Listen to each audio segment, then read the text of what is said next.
Bapa di dalam surga, bersyukur setiap pagi Engkau boleh membersihkan hidup kami dengan firman-Mu. Engkau berikan kepada kami hikmat, Engkau berikan kepada kami pengertian, Engkau berikan kepada kami pengetahuan, dan Engkau juga berikan kami kekuatan untuk memahami. Dengan kekuatan Roh-Mu sendiri Tuhan, yang akan terus berbicara kepada kami. Biar pagi ini juga Tuhan, mengawali hari ini, kami boleh memuji dan menyembah Engkau. Dan saat ini waktunya kami mau merenungkan akan firman-Mu. Kami percaya Engkau berbicara kepada kami secara pribadi. Dan biarlah Tuhan hanya Engkau sendiri yang akan terus mengubahkan perkataan-perkataan manusia menjadi satu perkataan firman. Karena ada kekuatan yang daripadamu yang akan berbicara kepada kami. Di dalam nama Tuhan Yesus. Amin. Shalom, selamat pagi saudara-saudara. Beberapa hari kita selalu cerita tentang garam ya.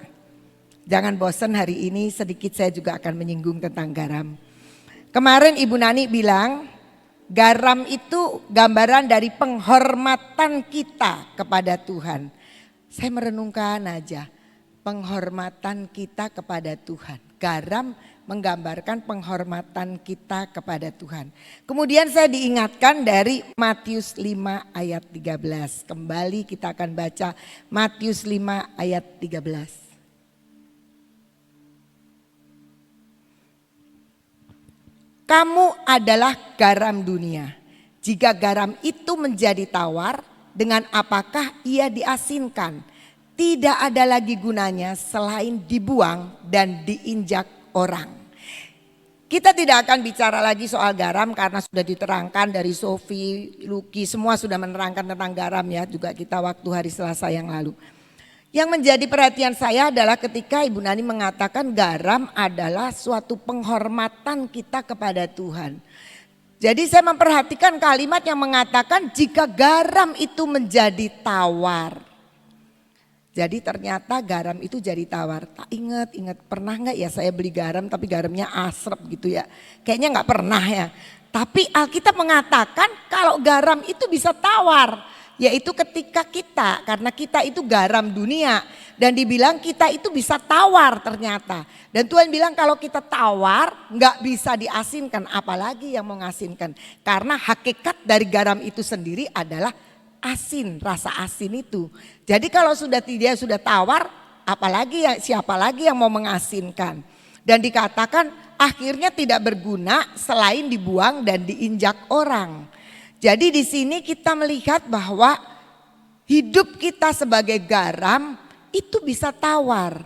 Dan kalau tawar, apa yang kita bisa berikan sebagai penghormatan kepada Tuhan? Karena ya garam itu tadinya yang kita sudah lihat manfaatnya begitu banyak. Kemarin Lucky juga bilang 14.000 fungsi garam, manfaat garam. Nah kalau itu garam itu sudah nggak asin karena garam itu hakikatnya adalah asin. Rasa asin itu jadi sudah tidak ada gunanya selain dibuang dan diinjak orang. Dan hidup kita yang adalah lewat panggilan kita sebagai garam, menyatakan penghormatan kita kepada Tuhan, itu pun menjadi sia-sia dan ya nihil, kosong ya. Nah, yang mulai saya renungkan adalah bagaimana bisa terjadi kita sebagai garam itu tawar. Saya jadi teringat, makanya saya tulis di sini divine invitation sebagai panggilan ilahi, panggilan surgawi. Saya teringat jadi apa yang dikatakan oleh Rasul Paulus di dalam suratnya kepada jemaat di Filipi pasal yang ketiga ayat 13 sampai 14. Saudara-saudara, aku sendiri tidak menganggap bahwa aku telah menangkapnya, tetapi ini yang kulakukan. Nah ini, aku melupakan apa yang telah di belakangku dan mengarahkan diri kepada apa yang di hadapanku. 14. Dan berlari-lari kepada tujuan untuk memperoleh hadiah. Hadiahnya apa? panggilan surgawi dari Allah dalam Kristus Yesus. Dikatakan di ayat 13 tadi mengatakan bahwa awalnya adalah bagaimana hidup kita itu mengejar panggilan surgawi dengan cara, kata Paulus, aku melupakan apa yang ada di belakangku dan mengarahkan diri kepada yang di depanku. Yang di belakang kita apa sih? Ada dua kemungkinan. Di belakang kita itu peristiwa-peristiwa yang menyulitkan. Tapi juga ada di belakang kita itu peristiwa-peristiwa yang menyenangkan. Nah biasanya kalau kita berkancah kepada apa yang di belakang kita, ada kemungkinannya akibatnya begini. Kalau kita menghadapi kesulitan, kesusahan, kesengsaraan, masalah-masalah, maka itu akan menghasilkan trauma di dalam diri kita. Saya juga dari dulu jadi Kristen, tapi hidupnya kok susah. Yang dulu itu aduh masa lalu saya begini. Dan sulit sekali kemudian ketika kita mempercayai Tuhan. Ketika peristiwa-peristiwa yang lalu seolah-olah dalam tanda petik kok Tuhan gak tolong. Seolah-olah peristiwa-peristiwa yang gak enak lah. Saya tuh ngalami dari gak enak kepada yang gak enak. Dari masalah kepada masalah. Sehingga timbul trauma. Dan orang yang seperti itu akan sulit sekali untuk mempercayai Tuhan. Untuk melangkah dalam sebuah sikap yang positif. Karena masa lalu. Dan Paulus bilang makanya lupakan masa lalu itu. Tapi ada lagi peristiwa di belakang kita yang menyenangkan. Ketika Tuhan memberkati kita. Ketika kita mengalami banyak hal-hal yang mendatangkan sukacita. Paulus pun bilang, kamu lupakan juga yang itu. Nah seringnya kita bernostalgia ya. Wah zaman dulu enak sekali. Padahal pengkhotbah bilang enggak boleh ngomong begitu ya. Karena itu bukan dari Tuhan. Tapi kita sering kali begitu. Wah dulu enak. Dulu bisa bebas. Enggak perlu pakai masker. Wah enggak sesek ketutup begini. Wah dulu tuh lebih enak. Paulus bilang lupakan itu. Kenapa? Karena di dalam kesukacitaan kita di masa lalu, kita juga seringkali menjadi stagnan. Tahu stagnan? Mandek. Kekristenan kita ya mandek, sukacita hidup nyaman di situ. Jadi sulit sekali untuk kita berubah maju. Enak sekali dulu, saya dulu seneng gitu ya. Sebenarnya kita seringkali begitu kok. Mengingat-ingat masa-masa lagi enak gitu. Masa-masa dan kita tidak ingin meninggalkan masa-masa itu padahal memang sudah kita tinggalkan. Karena masa-masa itu sudah tidak ada. Semua yang di belakang kita itu sudah kita tinggalkan. Dan saat ini kita sedang hidup di musim yang berbeda dengan yang lalu. Nah, karena itu Paulus mengatakan kunci untuk kita tidak menjadi tawar adalah kita harus belajar melupakan apa yang telah di belakang kita. Kesulitan-kesulitan kita yang mengakibatkan trauma ataupun kesukacitaan kita, kemenangan kita yang membuat kita stagnan dan nyaman itu dilupakan. Karena Tuhan bilang aku membuat segala sesuatu baru. Setiap hari every morning itu Tuhan itu selalu merenew semua. Kasih setia Tuhan selalu baru setiap hari. Lah kok kita masih mau bernostalgia dengan yang lama. Dan seringkali itu yang menjadi garam di dalam hidup kita yang mestinya menjadi sebuah penghormatan kepada Tuhan. Jadi hambar di depan Tuhan, gak asin lagi. Kita penuh dengan trauma atau kita penuh dengan kenyamanan dan kita pingin kembali hidup di masa lalu, gak bisa ya. Nah karena itu mari kita belajar juga melihat bagaimana Paulus kemudian mengatakan setelah aku melupakan apa yang telah di belakangku, aku mengarahkan diri kepada apa yang di hadapanku. Jadi fokus kita itu kepada yang di depan, bukan yang di belakang. Di belakang memang baik, kadang-kadang pengalaman itu guru yang baik. Tapi hanya untuk pengalaman untuk membuat kita maju. Karena apa dikatakan kemudian dan ketika aku sudah mengarahkan diri kepada yang di depanku, enggak diem, cuma ngeliatin yang di depan aja ada apa. Enggak, tapi kita harus berlari-lari. Kita punya satu goal dalam hidup kita. Kita berlari-lari kepada tujuan untuk memperoleh hadiah. Semua orang kalau sudah dibilang hadiah suka ya. Walaupun kadang-kadang sudah dapat hadiah, hadiahnya digeletakin aja. Tapi rasanya kalau sudah dapat hadiah tuh wah seneng. Anak-anak juga bersuka cita. Kalau kemarin ada lomba itu waduh, lomba 17 Agustus di SD ya. Tapi secara virtual. Wah mereka senang sekali. Padahal nanti kalau dapat hadiah mungkin cuma ditaruh aja. Tapi sukacita sekali. Nah kita juga Tuhan bilang kita sebagai kehidupan kita orang Kristen harusnya mengarahkan diri yang di depan dengan bukan cuma nonton saja tapi berlari-lari kepada tujuan. Tujuannya apa? Untuk memperoleh hadiah. Hadiahnya apa? Hadiahnya adalah panggilan surgawi dari Allah dalam Kristus Yesus. Divine invitation. Panggilan ilahi yang ada di dalam hidup kita masing-masing. Oh, panggilan ilahi itu hadiah. Menurut saya hadiah, saudara. Kenapa? Kita nggak layak kok sebenarnya jadi kawan sekerja Tuhan. Dan itulah ketika Tuhan bilang kamu jadi garam dunia, jangan tawar. Karena kamu harus tahu di dalam dirimu Allah itu memberikan panggilan surgawi. Panggilan surgawi itu tidak ketika kita sekarang ini jadi worship leader, tak selesai, tidak. Tetapi sebenarnya panggilan surgawi itu juga ada kelas-kelasnya, ada level-levelnya yang Tuhan mau terus maju. Mungkin pertama-pertama saya jadi ingat dulu, saya punya rekan itu. Ibu Abigail aja, mumpung orangnya nggak ada di sini ya. Mudah-mudahan dia ikut streaming boleh dengar. Pertama kali pelayanannya dia tuh ngapain coba? Sekarang kita lihat kan hebat ya, udah ngajar PA, sudah membina banyak lah perang, panglima perang dan sebagainya. Diawali dengan apa? Petugas OHP, overhead projector, belum ada begini nih. Yang pakai kertas, sodorin gitu terus ada sorotan nanti ditayangkan ke situ. Pertama kali tugasnya itu. Dia terima dengan tekun. Itu panggilan surgawinya dia sekian puluh tahun yang lalu. Setelah itu apa panggilannya? Saya ingat sekali kok.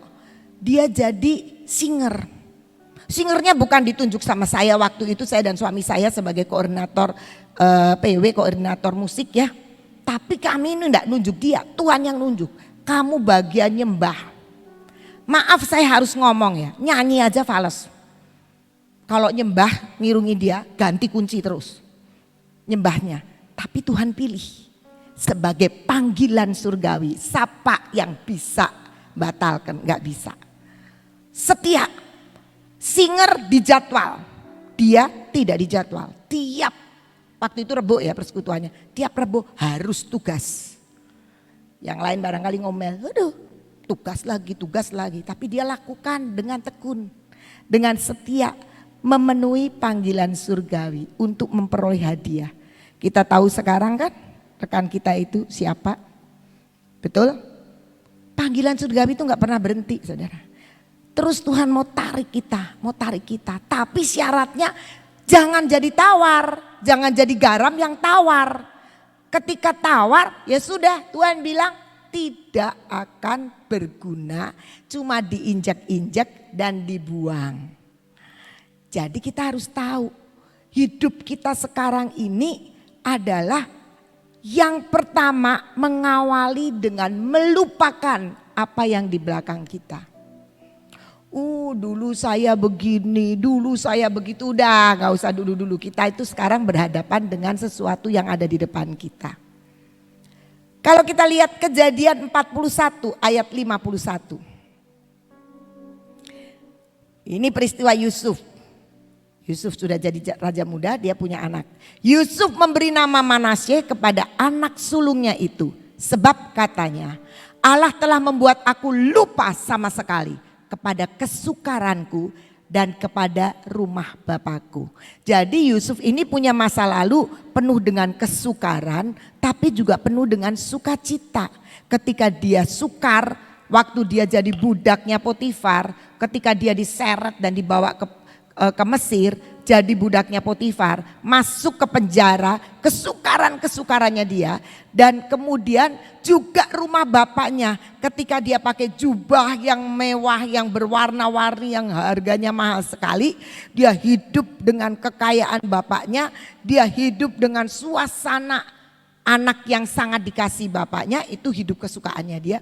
Tapi dia bilang, aku bersyukur dan kasih anaknya nama Manasye karena Allah telah membuat aku lupa sama sekali. Dia tidak melihat lagi ketika dia mungkin difitnah sama istri Potifar. Bukan mungkin lagi ya, memang difitnah. Difitnah oleh istri Potifar dan kemudian dia juga mengalami kesulitan sebagai narapidana. Dia juga lupakan ketika dia hidup dalam kemewahan bersama dengan bapak dan semua keluarganya. Itu lupakan. Dan Tuhan yang sudah membuat itu lupa. Dan apa yang dia lakukan? Ya dia lihat yang apa yang ada di depannya dia. Kalau dia lihat yang di belakangnya, kakaknya datang pasti dipecutin semua. Masukin penjara, dia penguasa. Tapi karena dia melupakan kesukaran itu, dia melihat yang di depan yaitu panggilan surgawi. Makanya dia bisa ngomong ketika saudara-saudaranya datang, wah ketakutan mau diapain. Kamu mereka-reka yang jahat. Tapi Tuhan mereka-reka untuk kebaikan, untuk memberi makan kalian semua. Kenapa dia bisa ngomong begitu? Karena dia melihat apa yang di depan, bukan melihat yang di belakang. Hidupnya menjadi garam buat dunia.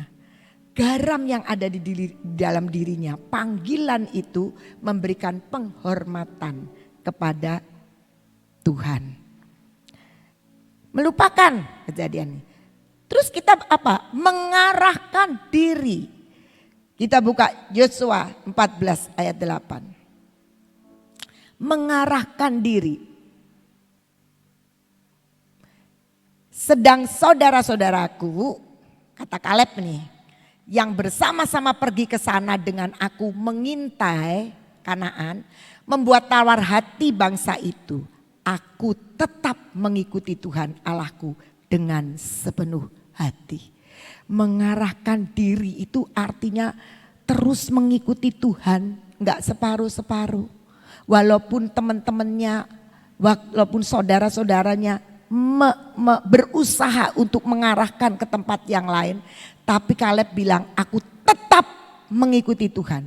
Orang kalau ngikuti orang lain enggak mungkin sambil ngeleweng sana nih, nanti kehilangan jejak, betul kan? Tapi dia tetap mengikuti Tuhan dengan sepenuh hati. Artinya dengan sungguh-sungguh, dengan sepenuh hati mengarahkan diri kepada Tuhan. Dan itu yang dilakukan supaya apa? Supaya akhirnya menemukan panggilan surgawi. Loh sampai sekarang belum ketemu saudara-saudara. Sudah, tapi Tuhan kan terus mau menyatakan panggilan-panggilannya. Kita jangan berhenti sekarang puas.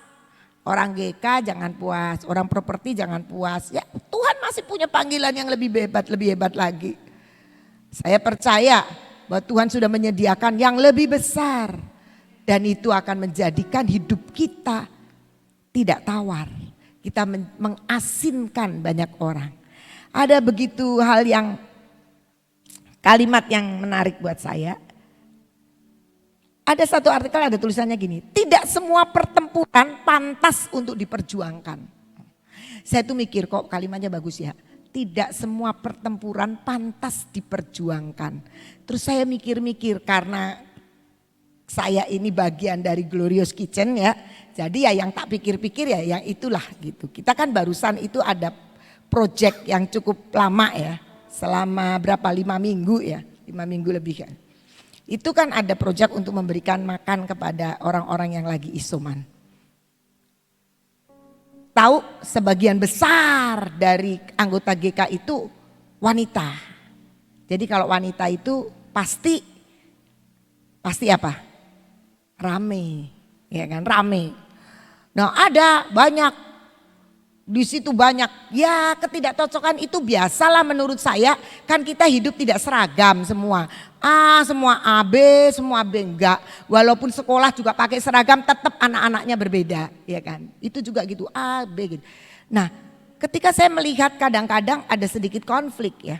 Konflik di antara mereka, walaupun itu cuma sebentar, biasa sebentar udah itu selesai lagi. Ada konflik ya. Nah, apakah konflik itu menjadi sebuah pertempuran yang pantas untuk diperjuangkan? Biasanya orang memperjuangkan itu karena gengsi, ya harga diri, karena sombong, keras hati, maunya dianggap benar sendiri gitu kan. Apa itu pantas untuk diperjuangkan? Enggak, karena ternyata kalau kita memperjuangkan pertempuran-pertempuran yang enggak ada gunanya begitu, itu menghambarkan hidup kita. Membuat hidup kita stagnan, membuat hidup kita jengkel. Dan coba kalau orang jengkel tidur bisa nyenyak enggak? Pasti enggak. Kalau orang kesel, orang tersinggung, hidup enak enggak? Enggak, pasti enggak enak. Tapi mari kita belajar untuk kita tetap asin di depan Tuhan itu. Apa yang pantas kita pertahankan boleh dipertahankan. Yang enggak pantas dipertahankan buang aja itu. Dan saya bersyukur karena ternyata orang GK itu dari gosokan bertahun-tahun yang lalu sudah enggak mempan sekali. Kita kemarin gathering hari Minggu ya semua sudah bersatu, oke. Ketawa-ketawa dan sudah bersatu, sudah lupa semua itu. Kalau lagi masak, kalau masakannya memang sedikit memancing karena suasana panas ya. Kompor panas, semua panas jadi gampang sekali ya. Tapi saya bersyukur karena yang tidak pantas untuk diperjuangkan dalam sebuah pertempuran itu dibuang saja. Itu yang kita seringkali tidak sadari bahwa itu membuat hidup kita gak asin lagi. Sehingga kalau nggak asin kita tidak akan terima upah, yaitu panggilan surgawi yang akan terus membawa kita next level. Dan itu yang sebenarnya kita lakukan. Coba saya mau ngambil contoh sedikit tentang Daud dari 2 Samuel, tapi nggak usah dibaca semua. 2 Samuel 16 ayat 5 sampai 6. Kemudian kita akan lompat ayat 11 sampai 13. 2 Samuel ini tentang Raja Daud waktu dia melarikan diri karena Absalom mengadakan kudeta. Ketika Raja Daud telah sampai ke Bahurim, keluarlah dari sana seorang dari kaum keluarga Saul yang bernama Simei bin Gera. Sambil mendekati raja, ia terus-menerus mengutuk. Ini Simei ini ngutukin Daud. Daud dan semua pegawai Raja Daud dilemparinya dengan batu. Walaupun segenap tentara dan semua pahlawan berjalan di kiri kanannya. Simeinya gak takut. Kutukin aja sama Daud. Dia jengkel sekali sama Daud. Ayat 6.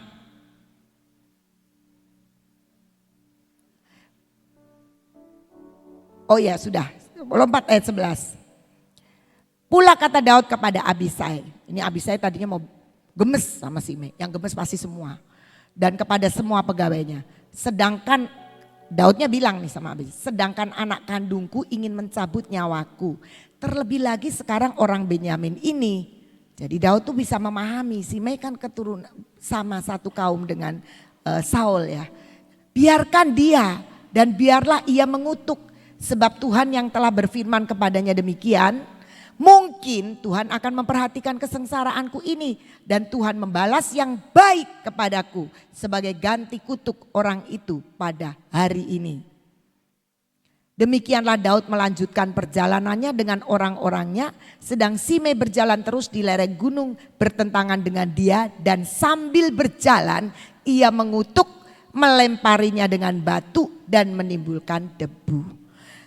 Ini Daud ini lagi susah melarikan diri, dia menghindari dari Absalom anaknya ketika Absalom mengkudeta dia. Nah, Simei ini merasa Daud ini makanya geser Saul. Padahal Daud itu memang dipilih Tuhan. Dia kutukin, dia apain. Tapi Daud dia tidak mau memperjuangkan membela diri di depan Simei. Daud bilang ngapain sih? Aku harus bertempur dengan hal-hal yang receh lah. Hal-hal yang Simei itu gak ngerti, gak memahami. Aku jadi raja itu pilihan Tuhan. Aku tidak menyingkirkan Saul. Tapi Tuhan yang menggeser Saul dan memberikan itu kepadaku. Kira-kira seperti itu. Jadi Daud gak mau begitu. Kenapa? Karena kalau dia meladani Simei, dia sebenarnya sedang keluar dari panggilan ilahi. Panggilan surgawi itu. Kalau dia ngeladenin Simei berarti dia sedang mengiyakan bahwa dia menggeser Saul. Dan pertempuran itu sebenarnya tidak pantas untuk diperjuangkan. Tetapi dia fokus kepada sebuah panggilan yaitu panggilan surgawi. Nah, Mari kita belajar hidup kita juga seperti itu. Tiap hari kita diperbaharui oleh firman Tuhan, kita mulai waspada dan mengerti kapan garam kita itu mulai tawar. Jangan sampai itu terjadi, yaitu kita tidak perlu tinggal dan hidup di dalam masa lalu. Baik masa lalu yang membuat kita trauma maupun masa lalu yang membuat kita stagnan dan nyaman. Karena orang biasanya kalau sudah sukacita, udah seneng itu terus kita lupa untuk kita bergerak maju. Tapi Paulus mengatakan begini, aku berlari-lari.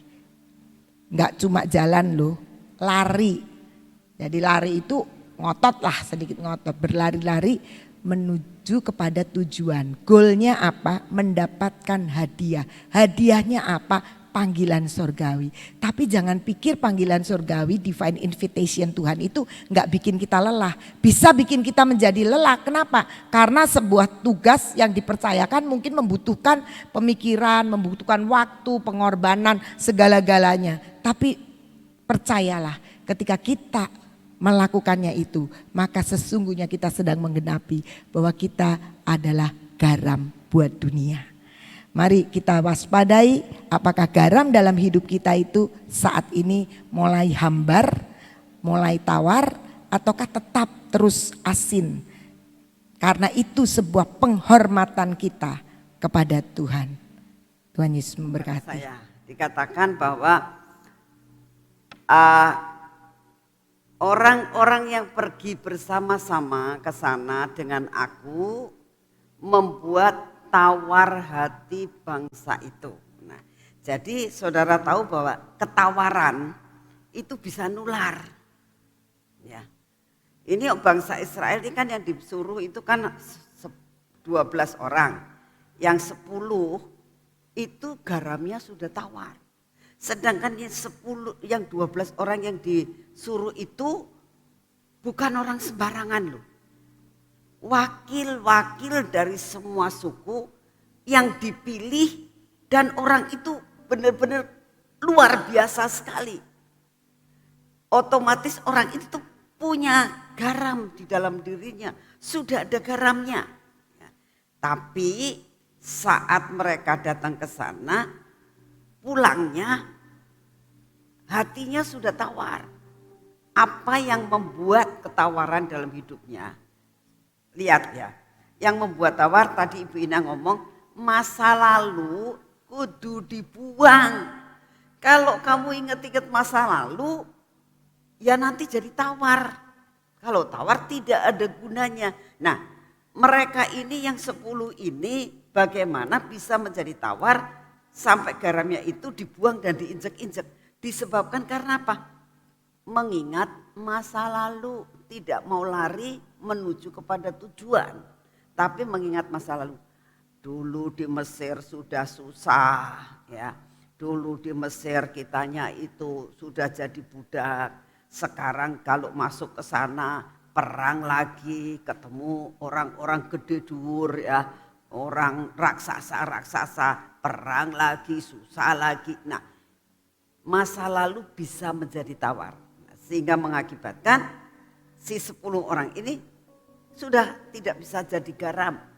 Garamnya menjadi tawar. Saudara, garam itu bisa menjadi tawar bagaimana? Kalau kita taruh ya, garam itu di 1 gelas. Ya. Sudah kan? Di dalamnya itu kita kasih kotoran-kotoran. Ya. Air comberan. Terus menerus. Garamnya bisa asin enggak? Enggak bisa. Yang bau apa? Air comberan. Sekarang kalau air comberan gitu kita jilat ya, sudah tidak asin lagi. Tawar. Sudah tawar, bau lagi. Nah, kita harus belajar. Ya, belajar. Seperti Ibu Ina tadi katakan, lupakan semuanya dalam firman Tuhan tadi. Ya. Lari kepada tujuan. Tidak ada gunanya kita itu ngurusin perkara-perkara seperti itu. Seperti Daud tadi katakan, gak ada gunanya lah aku itu receh kata Ibu Ina tadi ya. Gak perlu diurusin. Yang diurusin apa? Panggilan surgawi. Amin. Ya, yuk. Sebab kita ini saat ini Saat ini nih kita jadi garam. Saat ini itu kita banyak sekali menampung perkara-perkara yang tidak enak. Nah, PPKN diperpanjang. Ya, jadi ada lagi. Kita ambil hikmahnya. Pasti pemerintah punya rencana. Ya. Pasti PPKN nanti diperingan lagi. Sudahlah, disyukuri saja. Ya. Seperti tadi baru saya dengar tadi pagi ada seorang anak rohani saya ngomong, saat ini hati saya lagi sedih. Saya bilang, kenapa kamu sedih? Selama pandemi ini, ya pandemi baru-baru ini bukan selama 2 tahun.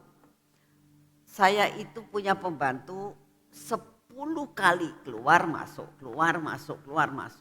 Sedangkan saya ini orangnya ndak rewel katanya gitu ya.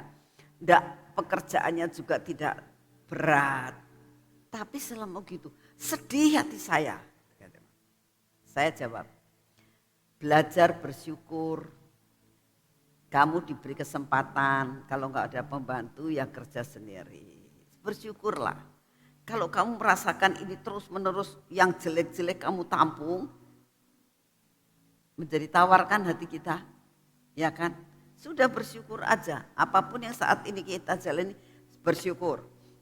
Masih ada PPKN, bersyukur ya. Masih yang penting kita masih ada kesempatan kok, masih bisa beribadah sekalipun dibatasi, nggak masalah. Ya. Jangan takut dengan beribadah, karena apa?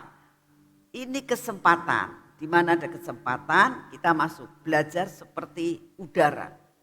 Begitu kita buka pintu, udara akan masuk cepet-cepetan sampai memenuhi ruangan itu. Hidup kita pun begitu. Belajar, buka pintu lebar-lebar supaya begitu ada kesempatan kita bisa meraihnya. Amin. Jangan lupa sebentar sore ada kebaktian. Firman-Nya cukup mendebarkan tapi selalu ada solusi. Ya, yuk kita berdoa. Bapa, kami mengucap syukur untuk hari ini Tuhan. Kami boleh selama 1 minggu melakukan segala sesuatu yang Engkau mau. Sampai dengan saat ini ya Tuhan, kami bersyukur karena 1 jam lamanya setiap hari Tuhan. Kami boleh mengisi akan cawan pujian kami, cawan penyembahan kami. Ini semua kesempatan buat kami boleh meraih dan mengisi penuh-penuh akan cawan pujian kami. Terima kasih untuk kasih setiamu. Terima kasih untuk firman-Mu Tuhan.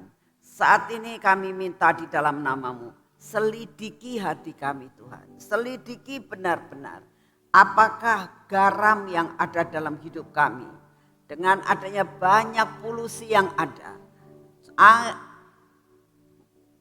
Comberan-comberan, air-air comberan yang berbau, yang tidak enak, yang ada di sekitar kami. Jangan sampai air comberan itu memasuki akan cawan yang berisi garam dalam hidup kami. Sehingga mengakibatkan garam itu menjadi tawar dan kami menjadi berbau. Dan tawar ini bisa mempengaruhi sekitar kami. Bapak, buat kami menyadari akan hal ini, buat kami sadar, waspada, dan berhati-hati. Terima kasih untuk firman-Mu pada pagi hari ini ya Tuhan. Saat ini kami tetap mau berdoa buat sebentar sore. Kami ada di tempat ini ada kebaktian buat saudara-saudara yang di luar kota yang tidak bisa hadir. Kami berdoa biarlah saudara boleh mempersediakan hati untuk benar-benar streaming bersama-sama dengan kami. Buat kami menyambar semua kesempatan yang Engkau berikan buat kami. Terima kasih untuk kasih setiamu. Kami juga berdoa saat ini untuk bangsa dan negara kami ya Tuhan. Karena kami tahu Engkau menempatkan kami di Indonesia. Karena Engkau tahu Tuhan, kami harus mau menjadi pendoa buat bangsa dan negara kami. Saat ini kami berdoa ya Tuhan, kami minta anugerah-Mu turun, kami berdoa buat Bapak Presiden kami. Berikan hikmat, berikan kebijaksanaan untuk dapat memimpin bangsa kami sampai garis akhir Tuhan. Kami berdoa saat ini, biarlah Kau taburkan damai sejahtera-Mu buat bangsa kami. Dari ujung Sabang sampai ujung daripada Papua. Engkau yang akan melanda akan setiap pulau-pulau yang ada Tuhan. Biarlah Kau beri damai sejahtera-Mu. Engkau beri kesempatan untuk lawatan. Engkau beri kesempatan untuk tuaian. Kami minta di dalam nama-Mu. Biarlah tuaian terjadi. Lawatan terjadi. Dan saat ini kami datang di hadapan-Mu. Saat ini buat saudara-saudara di seluruh pelosok Indonesia ini. Dan di luar negeri. Yang saat ini mengalami tekanan-tekanan ekonomi, yang mengalami tekanan-tekanan sakit penyakit. Kami berdoa saat ini, kami mengangkat doa kami pagi hari ini ya Tuhan. Engkau datang, Engkau berikan jalan keluar, Engkau jamah dan Engkau sembuhkan dengan kesembuhan yang berasal daripadamu. Kami sangat percaya kuasa-Mu Tuhan, bahwa dulu, sekarang dan selamanya Engkau tidak pernah berubah. Biarlah garam ini terus menjadi garam yang dapat mempunyai dampak yang luar biasa. Bukannya garam yang tawar Tuhan. Kami minta di dalam nama-Mu, bangkitkan semangat mereka Tuhan. Bangkitkan pengharapan mereka. Ada panggilan tertinggi yang sedang Kau sediakan buat mereka. Bangkitkan semangatnya Tuhan. Bangkitkan imannya. Sehingga seluruh dunia, dari ujung sampai ke ujung, Engkau lawat akan kehidupan mereka. Terima kasih untuk kasih setia-Mu ya Bapa. Engkau taburkan roh kesembuhan yang daripadamu. Sehingga semua pandemi yang ada saat ini mulai surut dan hilang demikian saja. Dan lawatan terjadi, tuaian terjadi, pemulihan terjadi. Kami percaya ini terjadi buat setiap anak-anak-Mu dimanapun juga mereka berada. Terima kasih Bapak, kami bersyukur untuk pagi hari ini. Kami percaya Kau ada di tengah-tengah kami dan Engkau mendengar doa kami. Dan kami percaya setiap kami yang ada di tempat ini maupun setiap yang streaming pada pagi hari ini. Semua doa yang dinaikkan, kami percaya Engkau mendengarnya. Terima kasih untuk semua di dalam nama Tuhan Yesus. Mari kita masuk dalam pengurapan pagi hari ini.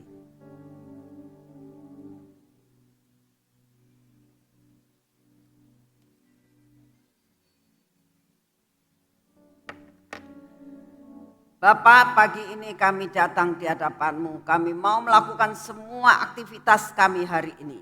Oleh karena itu kami butuh pengurapan yang daripadamu. Biarlah pengurapan yang berasal daripadamu turun atas kami dari ujung rambut sampai ke telapak kaki kami. Di dalam nama Tuhan Yesus. Bapa, Engkau yang akan terus menjagai akan mata kami, telinga kami, untuk kami benar-benar dapat melihat dan mendengar apa yang Engkau inginkan. Biarlah kami juga dapat berbicara seperti yang Engkau mau.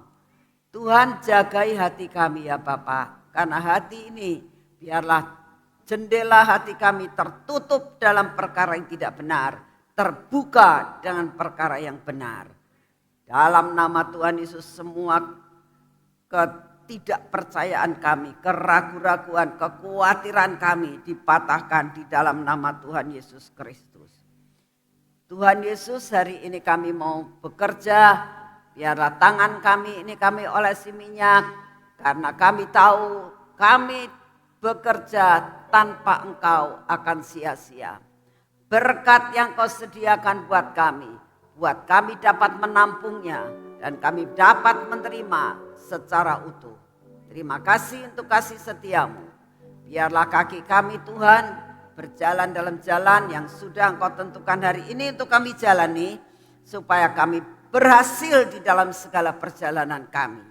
Terima kasih untuk semuanya.